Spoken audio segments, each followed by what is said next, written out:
del otro lado. Gracias por estar acá un viernes a la tarde con nosotros. Disculpe, tuvimos que reagendar, en realidad fue mi culpa, tuve que reagendar y le agradezco a Esteban el vivo, que tendría que haber sido el miércoles, pero bueno, gracias a su amabilidad acá estamos de vuelta.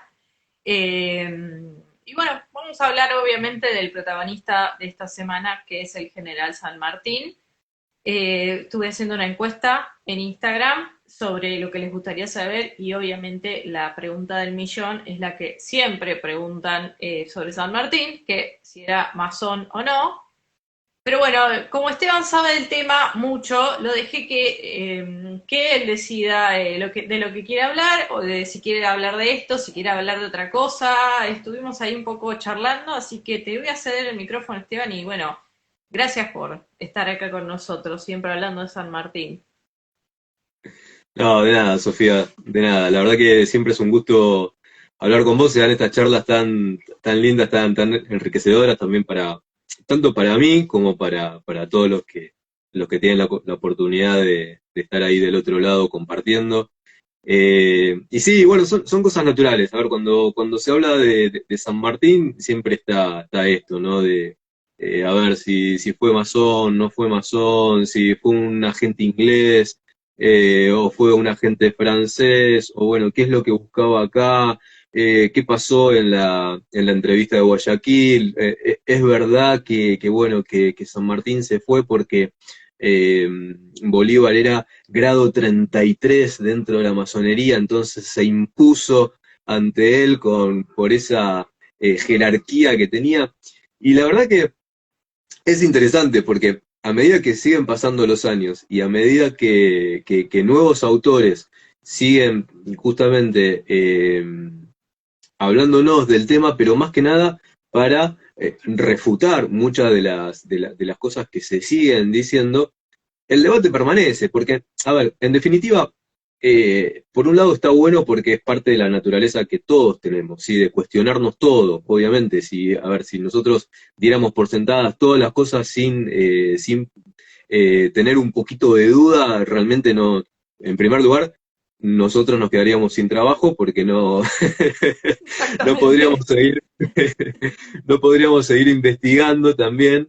Y eso es lo interesante, ¿no? Porque en el caso mío, yo siempre estoy a la expectativa y el norte mío siempre es de poder encontrar algo nuevo, ¿sí? Algo que realmente ese documento que quizás me permita poder entender un poco mejor determinados acontecimientos o determinadas situaciones que se dieron en el pasado.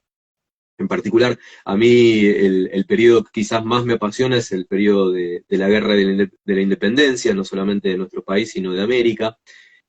¿Por qué? Porque me parece un momento muy particular y muy especial, a partir del cual grandes personajes se unieron, grandes personajes tuvieron un horizonte, tuvieron un sueño, buscaron llevarlo adelante y año tras año, a medida que va pasando el tiempo, nos siguen replanteando esa oportunidad de que nosotros como país podamos justamente volver la mirada a aquel momento y tratar de volver justamente a ese camino, ¿sí? que sucedió hace tanto tiempo atrás y tratar, ¿sí? de luchar de la misma manera que ellos lo hicieron para poder de alguna manera alcanzar esos sueños que ellos tuvieron, que en definitiva son los sueños que todos tenemos, ¿sí? Que es de poder tener un país más justo, un país con justicia, un país donde realmente las cosas vayan muchísimo mejor.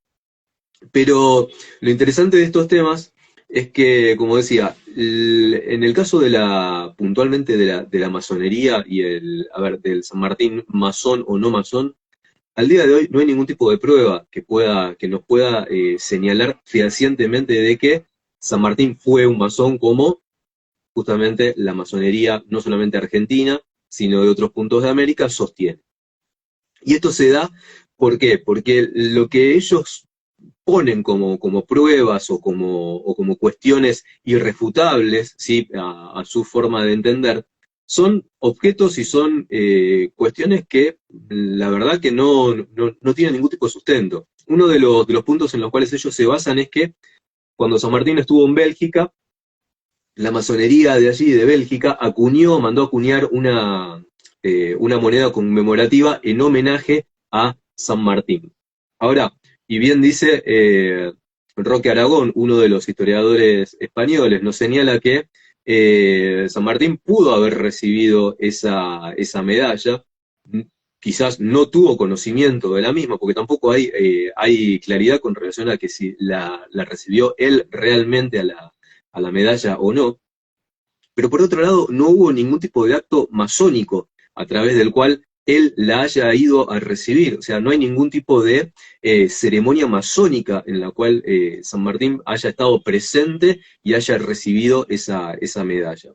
La medalla, en definitiva, y según lo que se desprende de la historia misma, está vinculado con que Bélgica buscaba homenajear a determinados personajes que habían de alguna manera colaborado con todo lo que había sido también su campaña de emancipación en aquel momento, a finales de la década de 1820, en las cuales justamente la historia nos señala de que San Martín, si bien no participó activamente dentro de lo que fue las acciones militares, sí ojeó, sí le dio el visto bueno a los planes que le acercaron, las distintas acciones militares que se iban a llevar adelante, las avaló de alguna manera, sí, con la experiencia que él traía, y gracias a eso, justamente, Bélgica reconoció ese aporte que San Martín hizo para su guerra de emancipación. Ahora bien, en el estado en el cual había quedado Bélgica, en esa guerra que llevó adelante, que tenía la economía bastante precaria, el rey no podía dar todos los homenajes que se merecían a cada uno de estos personajes que habían participado justamente en ese momento. Entonces se dejó participar a privados para que pudieran de alguna manera también financiar los homenajes que se pudieran dar a ellos. Y dentro de estos privados que aparecieron, aparece la masonería, que manda acuñar una medalla, en particular es una de las logias de allá de Bélgica, que se llama La Perfecta Amistad, que es la que se encarga justamente de acuñar esta medalla. Ahora, ¿hay algún tipo de documento que señale que esa medalla fue entregada a San Martín? No.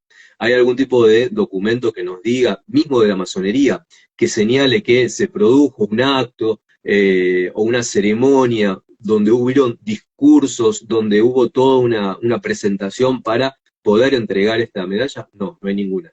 Entonces, solamente queda la referencia de que se acuñó esa moneda, realmente se acuñó, sí la mandó a acuñar la masonería de Bélgica, pero como una forma de poder colaborar con lo que era el estado desastroso en el cual había quedado la economía y en el cual se buscaba justamente reconocer a un personaje de la talla de San Martín que, a pesar de que él quería pasar con un perfil bajo dentro de lo que era su estadía ahí en el Bélgica, no lo pudo lograr, sí, todo lo contrario, sino que se buscó justamente de homenajearlo. Ahora, Te eso tenemos por un interrumpo lado. un segundito, Sí, Esteban. Ponele, en el caso de Bolívar, que es sabido, si no me equivoco, que era claramente masón de un grado alto, sí. ¿hay evidencias de que él haya estado en la masonería que podría, por ejemplo, en el caso de San Martín, no existir o existir? Sí, en el caso de Bolívar sí hay pruebas. En el caso de, por ejemplo, yendo a algunos patriotas nuestros, en el caso de Alvear, también se sabe que él era miembro de la masonería. También sabemos que justamente que Julián Navarro fundó una de las logias masónicas dentro de nuestro país y que él de alguna manera también colaboró dentro de la logia Lautaro. Esa es otra de las cuestiones a través de las cuales, eh, ahora voy a volver en ese tema, pero hablando esto justamente de lo de Bolívar, se dice no, porque Bolívar era grado 33 más que San Martín, entonces por eso en la entrevista de Guayaquil, San Martín terminó subordinado a él y terminó retirándose y renunciando. Y la verdad que la masonería en el grado 33 en Sudamérica recién llega, ¿sí? Recién aparecen los primeros maestres, ¿sí? Con ese tipo de graduación, aparecen a finales de la década de 1820. ¿Por qué? Porque un norteamericano que formaba parte de la masonería aparece en América, aparece en Sudamérica específicamente, y empieza a, literalmente, ¿sí? Esto lo habla muy bien el doctor Julio Mario Luqui Lagleize en una de sus tesis, justamente sobre Fue la profesor mío. masonería país. Bueno, él justamente Genio. habla y nos muestra de que este norteamericano, este yanqui, vino para acá, para Sudamérica, y empezó a vendía directamente los documentos, los certificados que te hacían grado 33 dentro de la masonería. Entonces, ¿y cuándo sucedió esto? Sucedió a finales de la década de 1820. La entrevista de Guayaquil fue, ¿cuándo? En el año 1822. Entonces, imposible de que se hubiera dado esta cuestión. Pero más allá de eso, nos encontramos justamente también con el hecho de que los grandes enemigos de San Martín justamente fueron masones, fueron las logias masónicas. Tanto es que, por ejemplo, la división que se va a dar dentro de la logia Lautaro, que era una sociedad secreta, ¿sí? Una sociedad política secreta, que buscaba ¿qué cosa? Buscaba luchar por la emancipación de las distintas patrias que componían América contra el poder de la monarquía absolutista española. Ahora, esas divisiones que se fueron dando dentro fueron justamente fogoneadas y favorecidas por integrantes de la masonería, como en el caso de Carlos Alvear. Carlos Alvear, que tenía una mirada totalmente diferente a la mirada que tenía San Martín para poder lograr no solamente nuestra independencia, sino la independencia del resto de los países de América. Se dio esa lucha dentro de la logia Lautaro, ¿sí? Y que, como siempre digo, porque los masones dicen, no, la logia Lautaro había sido una logia masónica. Bien, si fue una logia masónica y uno de sus integrantes, como el caso de José Matías Zapiola, mano derecha de San Martín, dentro del regimiento de granaderos a caballo, cuando Mitre, Bartolomé Mitre, otro que es conocido justamente por su pertenencia a la masonería, le escribe, le genera una serie de preguntas para su obra sobre la vida de San Martín, preguntando si la logia, si la logia Lautaro era de carácter masónico, José Matías Zapiola es bien tajante. No, la nuestra no era. Sí era la de Julián Navarro, que había sido creada antes. Si uno de los miembros, sí, que formaban parte de esa sociedad, de esa logia, como fue la logia Lautaro, señala específicamente y de una forma tan tajante de que no era masónica, ¿cuál es el derecho que tenemos nosotros en seguir, o cuál es el derecho que tiene la masonería de seguir diciendo, no, sí, porque la logia Lautaro era masónica? Si uno de los integrantes te lo está diciendo que no. Por otro lado, está el testimonio de el fray Servando de Mier. El fray Servando de Mier era un trotamundos en aquel momento y andaba pululando por las distintas los distintos procesos de emancipación dentro de Sudamérica.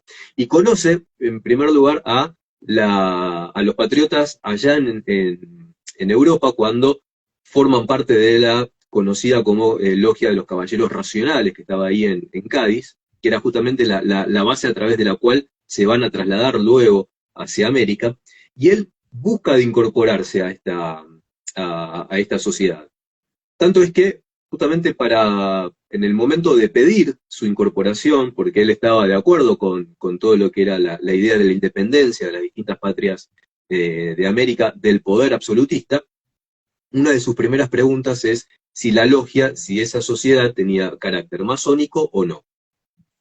Uno de los que le pregunta, uno de los que le hace una repregunta, ¿sí? a este cura, es justamente Alvear, quien le pregunta cuál era la importancia de saber si la sociedad esta era masónica o no. Cosa que el sacerdote responde diciendo, como usted sabe perfectamente, la Iglesia Católica Apostólica Romana, prohíbe pertenecer a este tipo de sociedades. Entonces, yo no puedo ir en contra no solamente de mis creencias, sino también de lo que postula justamente mi iglesia. Entonces, de esa manera quedaba totalmente sellada la cuestión. Ahora, ¿cómo sabemos esto? Hay un libro, que es un libro que para mí es uno de los trabajos de cabecera en cuanto a esto, y que todos los que tengan la oportunidad de poder leerlo y poder conseguirlo, lo voy a mostrar. Se llama Don José y los chatarreros. Ahí, Don José y los chatarreros. De Enrique Díaz Araujo. Enrique Díaz Araujo, justamente, historiador. un gran historiador, lamentablemente fallecido hace un tiempo atrás. Voy a anotar Él justamente el nombre acá. Sí, porque es realmente un libro de referencia que es muy interesante para todos poder consultarlo. Para aquellos que nos gusta seguir investigando y para aquellos que lo hacen por hobby, aquellos que quieren conocer más sobre nuestra historia. En Don este José, trabajo, ¿me dijiste? Perdón, el título Don es Don José José. y los chatarreros, así, Como chatarreros. chatarra. Sí. Ah, bueno. Justamente habla de eso. En este trabajo se encarga de llamarlos así a los que son los detractores de San Martín. Y en Ah, cada uno, y abarca en todo este trabajo todos y cada uno de los temas a través de los cuales se busca atacar a San Martín. Que era hijo ilegítimo, que había nacido de una aborigen guaraní, que era borracho, que pertenecía a la masonería, que era un agente inglés. Bueno, distintos temas que la verdad que los tiene muy bien desarrollados, muy bien documentados, pero lo más interesante es que no solamente están documentados eh, con fuentes primarias de nuestro país, sino que va a fuentes primarias de Europa, se nutre de autores de España, por ejemplo, de Francia, ¿sí? De distintos lugares, los cuales todos coinciden con relación a lo que es no solamente la postura de él, sino todo lo que nos va señalando con relación a cada uno de estos puntos. Y en el punto justamente vinculado con esto de la masonería, él cita y coloca toda esta referencia del padre Fernando de Mier, ¿sí? Servando de Mier, perdón, donde justamente todo esto queda documentado en el juicio que le va a hacer la iglesia una vez que él vuelve a México, sobre el por qué estaba haciendo todo ese periplo, no solamente por el viejo continente, sino luego por América, metiéndose con cada una de las distintas causas vinculadas con la independencia. Entonces, ahí, en ese juicio, él se defiende justamente y va mostrando las distintas asociaciones que él tuvo con estas sociedades, remarcando siempre lo mismo, siempre que él no se había asociado con ninguna sociedad que estuviera vinculada con la masonería. ¿Por qué? Porque quizás la masonería actual nos habla de que hay miembros del catolicismo que están dentro de nuestra sociedad, que forman parte y que van a nuestro templo, ¿sí? Como ellos lo mencionan. Pero los tiempos cambiaron. Sí, obviamente los tiempos han cambiado muchísimas cosas en la sociedad mundial. Pero hay que ponernos en contexto, y en el contexto, cuando uno va a aquellos momentos, eran sociedades que estaban prohibidas directamente por la iglesia. Punto final, sí, no estaba hay otra ordenado. cuestión. Después que cada uno de los actores, ¿sí?, decidieran seguir esa prohibición o no, bueno, depende también de cada uno, ¿sí?, de los personajes. Pero si esos personajes no hay ningún tipo de prueba fehaciente o de documentación y demás que justamente, valga la redundancia, pruebe de que formaron parte de estas sociedades masónicas, entonces, ¿por qué tenemos que decirlo? ¿Por qué tendríamos que dudar? ¿Por qué tendríamos que dudar que un San Martín no fue masón? ¿Por qué? Claro, calumniarlo Entonces, también de esa manera si no hay ninguna prueba además. sí, y Roque Aragón, en ese sentido, justamente habla de que la necesidad, él habla de la necesidad de la masonería actual de poder meterte a la mayor cantidad de personajes históricos dentro de su sociedad, ¿sí? Sí. Prácticamente, hoy justamente leía en una publicación de la masonería argentina, donde justamente hablan de el gran hermano José de San Martín, José Francisco de San Martín. y van a dar una charla y demás. Y la verdad que la cantidad de errores históricos en los cuales incurren es algo increíble, porque hablan justamente de que la sociedad de los caballeros racionales era masónica, que la logia Lautaro era masónica. Bueno, éramos, que San Martín era masón, que Alvear era masón, que Sapiola era masón. Bueno, muchachos, entonces todos eran masones en el siglo XIX. Todos tenían ese tipo de pensamiento y todos están descansando en el Gran Oriente, como dicen ellos. Me parece ya algo ridículo. ¿Por qué? Porque uno de los puntos en los cuales ellos se fundamentan, justamente para hablar de aquel momento, es en cuanto a el secreto que tenían esas sociedades, el secreto que tenía la masonería, ¿sí? Justamente por esto de que no era algo bien visto por la iglesia. Entonces, ellos se fundamentan diciendo que recién cuando la persona moría se podía llegar a saber si había sido masón o no. Bueno, sí, también cuando murió ya no tiene forma de defenderse, ya no tiene forma de poder decir... Que vivo, muchachos. Claro, es muy pícaro así, entonces hablar de esos personajes cuando ya no existen y cuando no quedó ningún tipo de documento que lo pruebe, o ningún tipo de testamento en el cual pruebe justamente eso de que él haya pertenecido. Sí, hay personajes que justamente nos hablan de su pertenencia a la masonería. Uno de ellos es Eustoquio Frías. Eustoquio Frías, que entró dentro del regimiento de granaderos cuando tenía 15 años, en 1816, que vivió hasta los 90, 91 años, y llegó hasta la jerarquía de teniente general, y él dentro de sus memorias deja bien claro, yo soy masón, lo deja clarísimo. Entonces, si no hay ningún tipo de secreto, ¿por qué los otros personajes tendrían que esconder su pertenencia a este tipo de sociedad o este tipo de rituales y demás? Hay mucho, como digo, ¿no? Perdóname, sí. De otros patriotas nuestros sabemos, Mitre y eso, Sarmiento, que eran masones, o sea, si de ellos se sabe claramente y nunca hubo dudas, ¿por qué habría que ponerle dudas sobre en San Martín? Sí.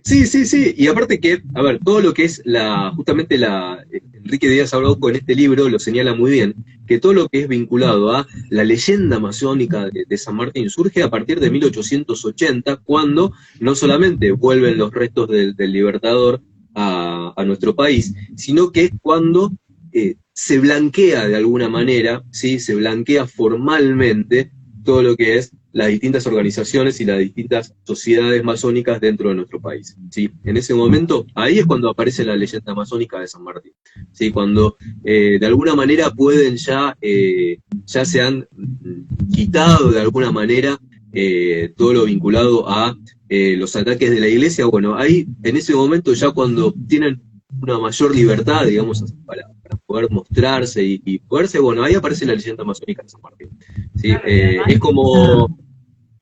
En una Argentina en ese momento liberal que se está consolidando como nación y también necesita ciertos mitos fundacionales, me imagino. Tal cual, y que justamente, bueno, dentro de ese marco nos podemos, en ese contexto podemos hablar justamente de esas dos grandes obras que lanza Mitre, justamente para favorecer un poco el carácter nacional, la identidad nacional, como son las obras sobre San Martín y sobre Belgrano. Nos encontramos justamente con esto de poder traer los restos del Libertador nuevamente, y no solamente del Libertador, sino de otros próceres y otros personajes que estuvieron ligados con la guerra de la independencia en nuestro país, poder repatriarlos, ¿sí? De los distintos lugares donde estaban, volverlos acá al país, justamente para trabajar en pos de eso, en pos de una identidad nacional, justamente en ese momento que estaban llegando ya cada vez más fuertemente las corrientes inmigratorias desde Europa. Entonces esa gente que venía desde Europa venía con sus propias costumbres, con su cultura, y había que de alguna manera marcarles la cancha, ¿sí? Eso es lo que se buscaba de esa forma, ¿sí? Había que marcarles la cancha y decirles, bueno, miren muchachos, ustedes vienen acá con sus costumbres, con su cultura, pero esto es Argentina, punto. Y esta es nuestra historia, estos son nuestros personajes. Tanto es así que justamente se puede entender muchísimo, y el por qué lo dice Nicolás Avellaneda, en el momento el presidente Nicolás Avellaneda, en el momento en que se forma la comisión para repatriar los restos de San Martín, donde él en su discurso finaliza diciendo que los pueblos que olvidan sus tradiciones pierden la conciencia de sus destinos, pero los que se apoyan en sus tumbas gloriosas son los que mejor preparan su porvenir. Y en ese apoyarse en sus tumbas gloriosas estaba el apoyarse justamente en esos personajes, en esos hombres que tanto habían trabajado por nuestra emancipación, y en ese momento tan importante de la historia, donde se empezaban a mezclar entonces nuestras tradiciones con las tradiciones que traían los inmigrantes directamente de Europa. Así que es un punto muy interesante, y como siempre digo, si aparece un documento, si aparece algo que realmente pueda comprobar esto, perfecto, no hay ningún problema, porque, a ver, es la tarea que nosotros llevamos adelante, ¿sí? Que nosotros siempre estamos a la expectativa de algo. De la misma forma que buscamos justamente de ir a cada una de las fuentes. ¿Para qué? Para poder ver si la interpretación que se le dio, que le dieron algunos historiadores en el pasado, ha sido una interpretación correcta, si se ha entendido bien lo que decía el documento, si están bien correctas las fechas. Yo me he encontrado con documentos que tenían fechas que nada que ver, como fueron escritas por algunos historiadores, y que lamentablemente se va repitiendo el error. ¿Por qué? Porque muchos también lo que hacen es citar a ese primer autor, lo citan, y no se preocupan de ir a la fuente, ¿sí? No se preocupan de poder leer la fuente.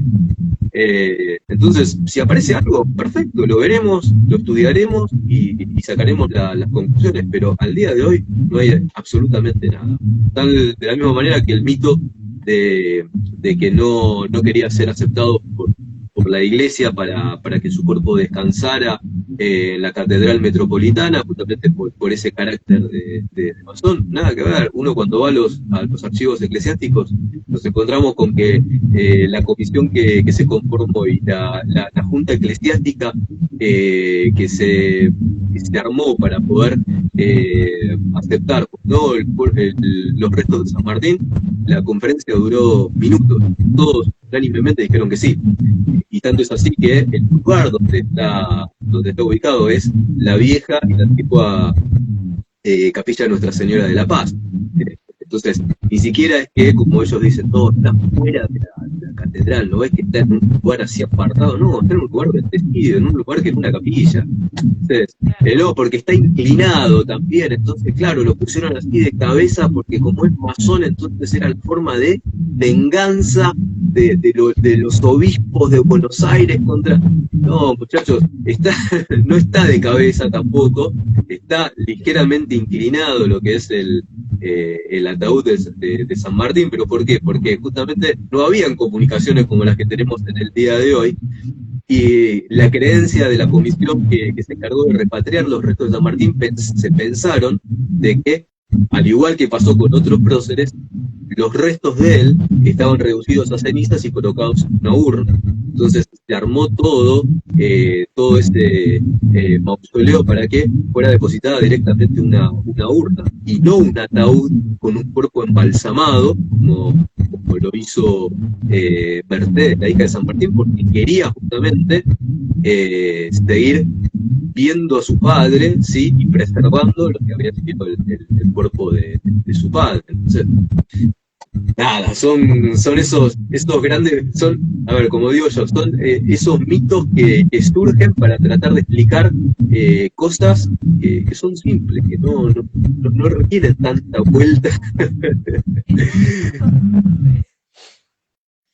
Sí, tal cual, no hace falta darle tanta vuelta a la cuestión, porque es ir a los documentos eclesiásticos, es ir a la catedral metropolitana, encontrarte con las cosas y listo, punto final. No hay otra cuestión, no hay otra situación que haya que seguir profundizando.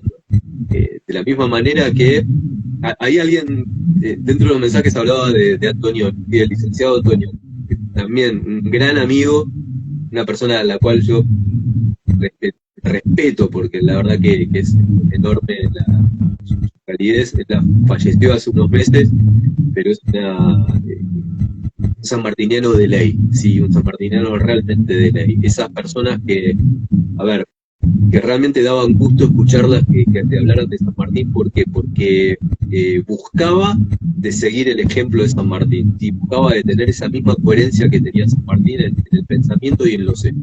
Sí, eso creo que es el gran desafío que tenemos todos los que hablamos de San Martín, ¿sí? Yo hablo de seguir el ejemplo, y no hablo como hablan muchos de imitemos la conducta de San Martín, o copiemos no, porque todos y cada uno de nosotros somos únicos y somos irrepetibles. Sí, lo que podemos hacer es seguir el ejemplo, seguir el ejemplo de San Martín. Y una de las características que él tenía era esta, de la coherencia entre pensamiento y acción. Y Antonioni justamente se veía peleando con los masones, y también se veía peleando con aquellos que hablaban sobre que San Martín había sido hijo de un aborigen que estaba dentro de la familia, o incluso hablan de que había sido hijo de una relación entre ese aborigen y Diego de Alvear, el padre de Carlos Alvear. Y él se agarraba con ellos porque, es más, en un momento cuando apareció uno de los libros de un periodista, Chumbita, Hugo Chumbita, que trabajó en conjunto con García Hamilton, justamente hablando de todo esto, de lo sucedido con este supuesto origen de San Martín. Él fue muy claro cuando ellos buscaban, y a través de la familia Alvear también, buscaron de tratar de realizar un ADN sobre los restos de San Martín para poder comprobar esto. Justamente Antonioni en una de las últimas charlas que tuvimos me contaba esto, les dijo: perfecto, ¿ustedes lo quieren hacer a esto? Bárbaro. Si ustedes lo quieren hacer, después de esto, ya directamente bórrense del mapa, váyanse del país, y llega a salir con que San Martín es realmente, como todos sabemos, hijo de el capitán Juan de San Martín y de Gregoria Mator.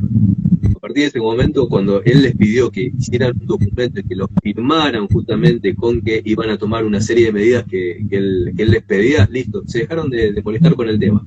¿Por qué? Porque eso es algo que surge justamente ¿de qué? De habladurías que aparecieron en aquel momento cuando San Martín estaba vivo. Todo esto que hoy, Chumbita y otros que hablan justamente de este origen de San Martín, dicen, no, porque lo volvería, si hablamos de que San Martín es hijo de un aborigen, lo volvería más americano, lo haría mucho más nuestro. No, flaco, nada que ver. A ver, si a vos te gusta la historia, vas a poder entender que uno de los insultos más grandes que podía recibir una persona en aquel momento de la historia era decirte que eras un bastardo, que eras un hijo nacido de una relación mucho más, ni siquiera entre una criada, entre un aborigen y otra persona que ni siquiera era de tu familia. Entonces, ¿de qué estamos hablando? Donde por otro lado, ellos dicen, no, porque es algo sano hablar de esto. No, no es algo sano. ¿Sabes por qué? Porque estás tratando a los padres de San Martín como mentirosos. Porque los padres de San Martín, para que José pudiera ingresar dentro del ejército, tenían que probar justamente de que era hijo legítimo y de que no tenía ningún tipo de, como se llamaba en la época, ninguna prueba de sangre diferente a la familiar, ningún tipo de impureza, ¿sí? Se hablaba de sangre. Entonces, no solamente le faltase el respeto a San Martín, sino que también le faltase el respeto a los padres, sosteniendo esto. Y aparte que toda esta cuestión surge a través de una de las nietas de Alvear, una nieta que va a ser denunciada por su propio marido por una enfermedad y directamente por una insanía que ella tenía, en la cual buscaba todo el tiempo y le inventaba historias a todos los próceres. Tanto es así de que dentro de esas historias que inventan, ¿sí? El término que se utilizaba en la época era el de herodotomanía, así es como aparece dentro de todo lo que son los registros judiciales de la época. Y justamente se tiene que hacer esto para que el marido pudiera hacerse cargo de la economía y poder manejar justamente todo lo que era la herencia de su mujer, ¿sí? Que estaba realmente loca. Y tanto es así que cuando aparece todo esto, toda esta cuestión de que trae Chumbita y que trae la gente de él, que trabajaba con él, se trasladan justamente a los tribunales de la provincia de Santa Fe, buscando ese archivo, buscando ese juicio que se había hecho, y por más que digan que no, se logró salvar este expediente, no le dieron ese expediente porque buscaban consultarlo y, según lo que han dicho funcionarios judiciales que estuvieron ahí presentes, buscaban de alguna manera de desaparecerlo, ¿sí? Porque desacreditaba a la única testigo que suelta la versión. Entonces, hasta este punto llega, ¿sí? Esto del fanatismo por tratar de comprobar cosas dentro de la oscuridad, ¿sí? O buscar de llevarlo, mejor dicho, buscar de llevar la figura de San Martín a la oscuridad, ¿sí? Hasta este punto. Que bueno, que gracias a Dios no se pudo lograr, y que bueno, que personas justamente como el gran amigo, el licenciado Antonioni, se encargaba justamente de poder desbaratar y de trabajar justamente para enfrentar a todos ellos. Sí, como tal cual. Esta manía de querer americanizar en un mal sentido a nuestros patriotas, cuando Sí. la verdad histórica es una sola, y en el caso de tener dudas, como vos decís, hagan una autopsia, hagan un examen de ADN, o sea, es muy sencillo, muchachos, pero claro, lo tienen que probar y ahí es como todos se tiran para atrás. Pero tal cual, más claro. Tal cual, y que, a ver, hay otros autores en la actualidad y de hace unos años, incluso yo los he escuchado, han aparecido por televisión y hablan justamente de que no, lo que pasa es que a San Martín lo pusieron en una posición prácticamente como un dios, entonces tenemos que bajarlo de esa posición, que hay que mostrar de que San Martín era una persona común, pero flaco, me estás atacando a mi inteligencia si vos creés que yo puedo haberme creído más que el romanticismo que puedan tener algunos autores a la hora de referirse de San Martín, me lleva a mí a pensar de que San Martín era un dios. No, era una persona exactamente igual a nosotros, con sus virtudes, que realmente esas virtudes sí hay que remarcarlas. Yo los otros días justamente hablaba de esto, de San Martín, ese hombre simple. ¿Por qué? Porque desde la simpleza que él tenía, desde la simpleza saliendo de lo que tradicionalmente se ha escrito sobre él, esto del gran militar, del político, del hombre preocupado justamente por lograr la independencia de América, interesado en una visión mucho más global que en la mezquindad, ¿sí? de los localismos, dejando todo eso de lado.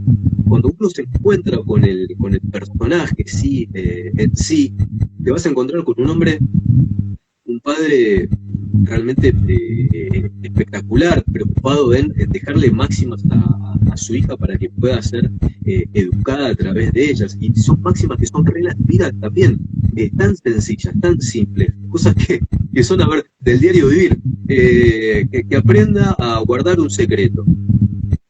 Punto. Amor por la patria. Amor por la verdad, desprecio por la mentira. Son cosas simples, son cosas que uno se las enseña y trata de enseñárselas a tus hijos.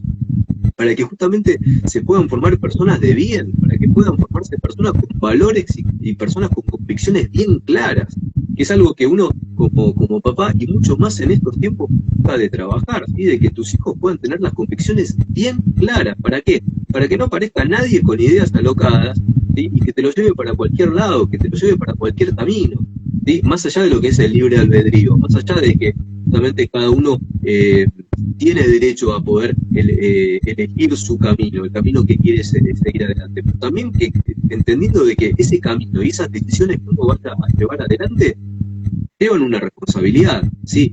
Te equivoques o no, aciertes o no, vayas por un camino bueno o por un camino malo, tenés que ser responsable justamente de este camino que estás llevando adelante. Y San Martín lo que buscaba con ella era justamente de darle convicciones, de darle valores en los cuales pudiera aferrarse, pudiera crecer. Y tanto es así que en ese testamento que él deja, y que lo escribe en 1844, él habla justamente de la satisfacción, del orgullo que tenía como papá, de cómo había crecido ella, de esas 2 nietas que le había dado, y que él la alentaba a través de ese pequeño párrafo, la alentaba a que todo ese amor que le había dado a él, y que había aprendido justamente por esas enseñanzas, se las pueda trasladar a sus hijas, para que se puedan formar de la misma forma que ella, de una manera sólida, de una manera con valores bien arraigados, bien colocados en el corazón. Entonces, ahí cuando vemos al hombre simple, lo vemos ahí como papá, lo vemos a este hombre que estaba siempre interesado porque cada uno de los que estuvieran a su lado sean profesionales lo máximo posible dentro de sus actividades. O sea, buscaba que sus soldados sean los más profesionales posibles. ¿Por qué? Mostrándoles la responsabilidad de la tarea que estaban llevando adelante. Que el oficial, que el sargento, pudiera entender que si no era profesional, las equivocaciones que iban a surgir justamente por esta falta de profesionalismo en el campo de batalla le iba a costar la vida a todos los que tenía atrás, y que estaban ciegamente siguiéndolo a él en el momento de la lucha. Entonces, que habla justamente de que no sirve solamente con ser valeroso, no, hay que tener conocimiento de la carrera, hay que poder justamente ser profesional. ¿Por qué? Porque lo marca todo esto, ese pensamiento bien claro que nos deja a través de sus cartas. Serás lo que hay que ser, y no serás nada. Punto. Claro. No hay más discusión. O sea, hasta ese punto nos permite poder descubrir cómo esta persona fue coherente en lo que pensaba y en lo que hacía. Cómo era coherente justamente en transmitir también sus valores a cada uno de sus hombres, y que buscó justamente en esa coherencia trasladarlos a todo el resto de nuestros compatriotas. Cuando entendió de que no se quería seguir por ese camino, dijo, perfecto, bárbaro.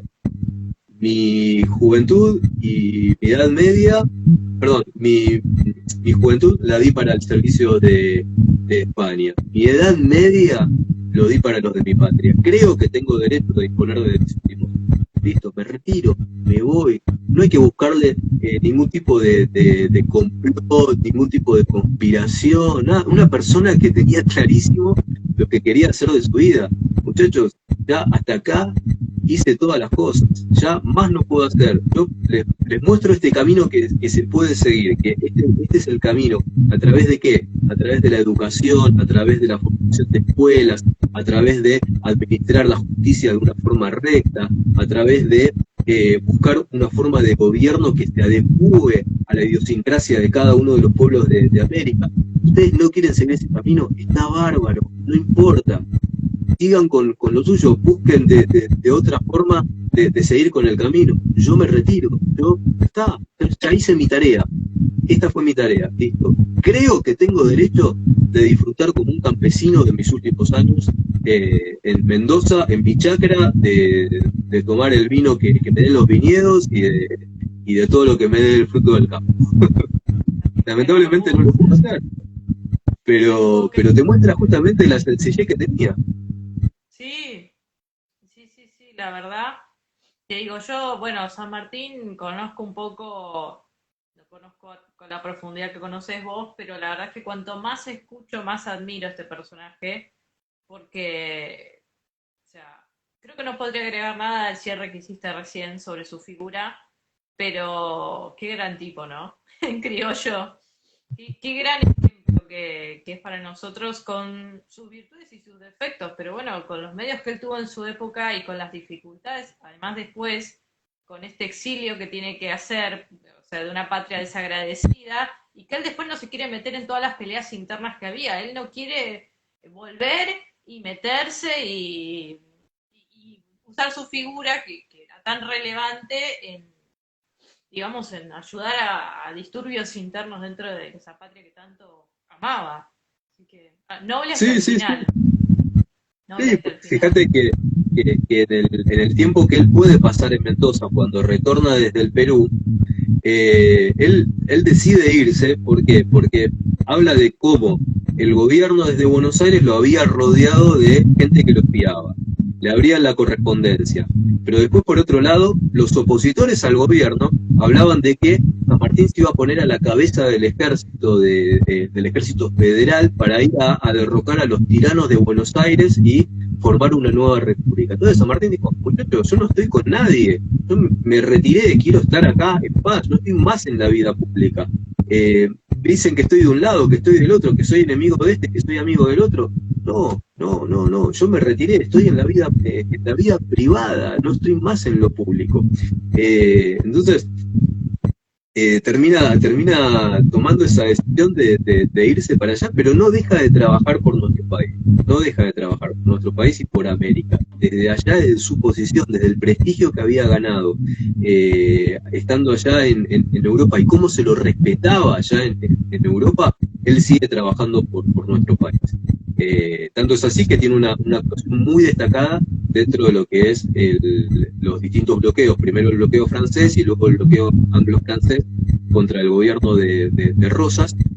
Él tiene una participación muy activa justamente con los gobiernos franceses y del gobierno británico.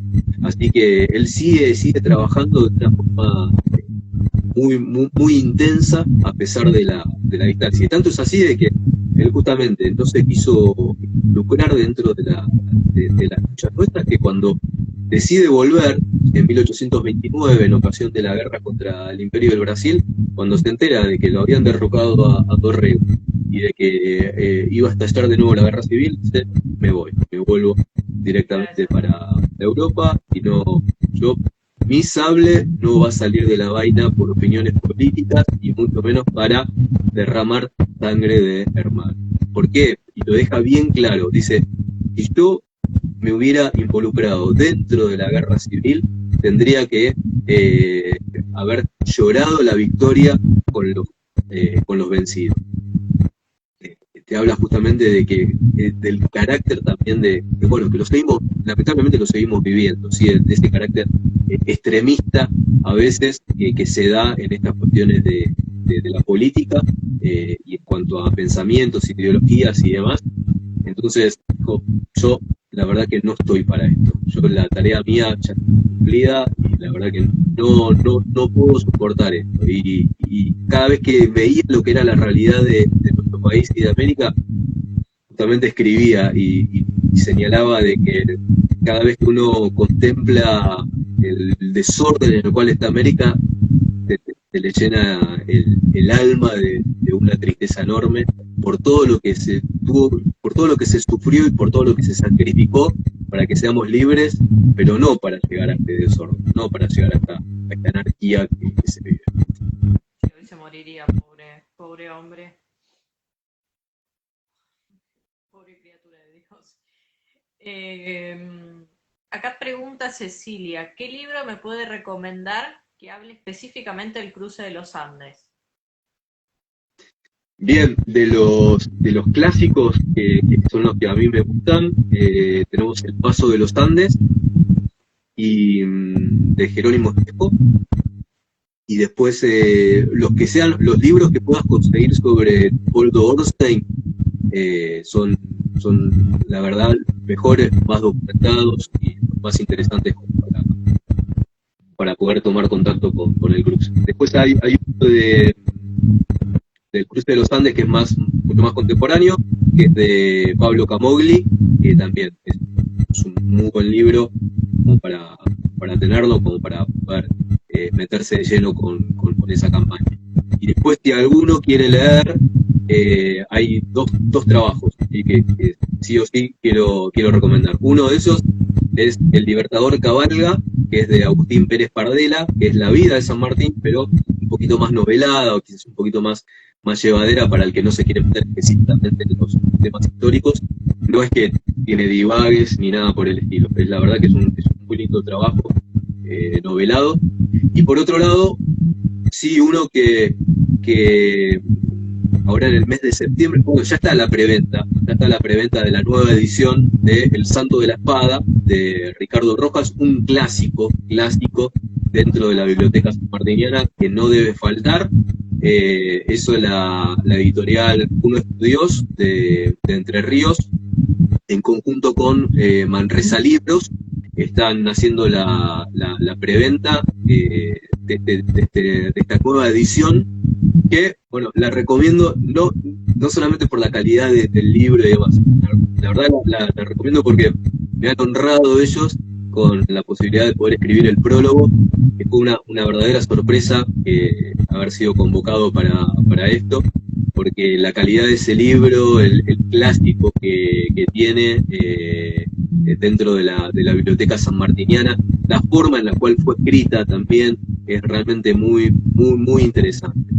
Y es un autor que en su momento, justamente en el contexto en la década del 30, fue bastante castigado por los otros autores, justamente por el estilo que le dio la forma literaria que le dio a su obra, pero que realmente marcó una época y la sigue marcando. Así que ha sido más que acertada la decisión de la editorial, de Uno Estudios, de poder justamente lograr esta nueva edición, y obviamente de Manresa Libro de poder estar embarcada en el proyecto de poder llevarlo a la venta para todos. Así que ahí ellos, la verdad que es una muy linda oportunidad para los que quieren tomar un primer contacto con la vida de San Martín.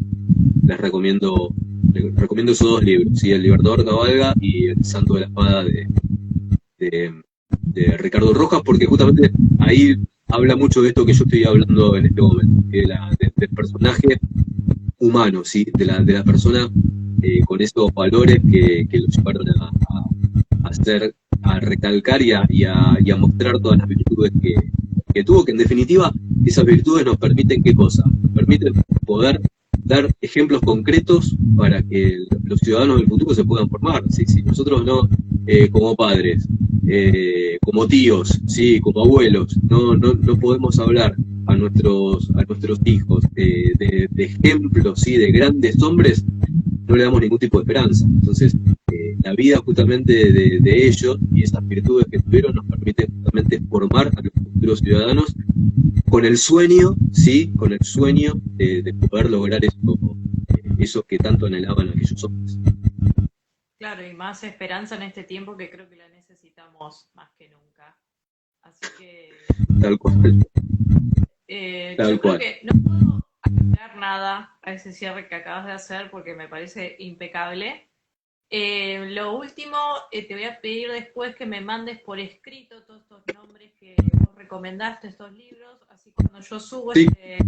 este vivo, pongo en la descripción del video todos estos libros para bueno, obviamente que nuestros seguidores puedan leerlos. Después este video va a ser subido también a YouTube, así que ahí también voy a poner esta lista de recomendaciones. Y en los dos últimos minutos, si te parece, lo voy a invitar a Elisa Pacher, que me pidió unos minutitos para poder presentar el libro, así que ahora le voy a dar entrada. Elisa, a ver. Para poder presentar brevemente ¿cómo se llama? Este proyecto de este libro que vos prologaste. A ver, creo que ahí ya le di ahí está, ahí tendría que estar entrando. También me pasó ¿Entramos así. todos? Ay. ¿Entramos todos, seguro? Hola, Elisa. Me pasó lo mismo que Esteban. Bienvenida. Bueno, la verdad que un placer escuchar esta hermosa charla, valiosísima. Creo que es un aporte importantísimo para esta semana también. Muchas gracias por lo que hicieron, por haber participado. Elisa, perdón que te interrumpa, pero no sabía que teníamos límite de tiempo y me está marcando que nos quedan 7 segundos.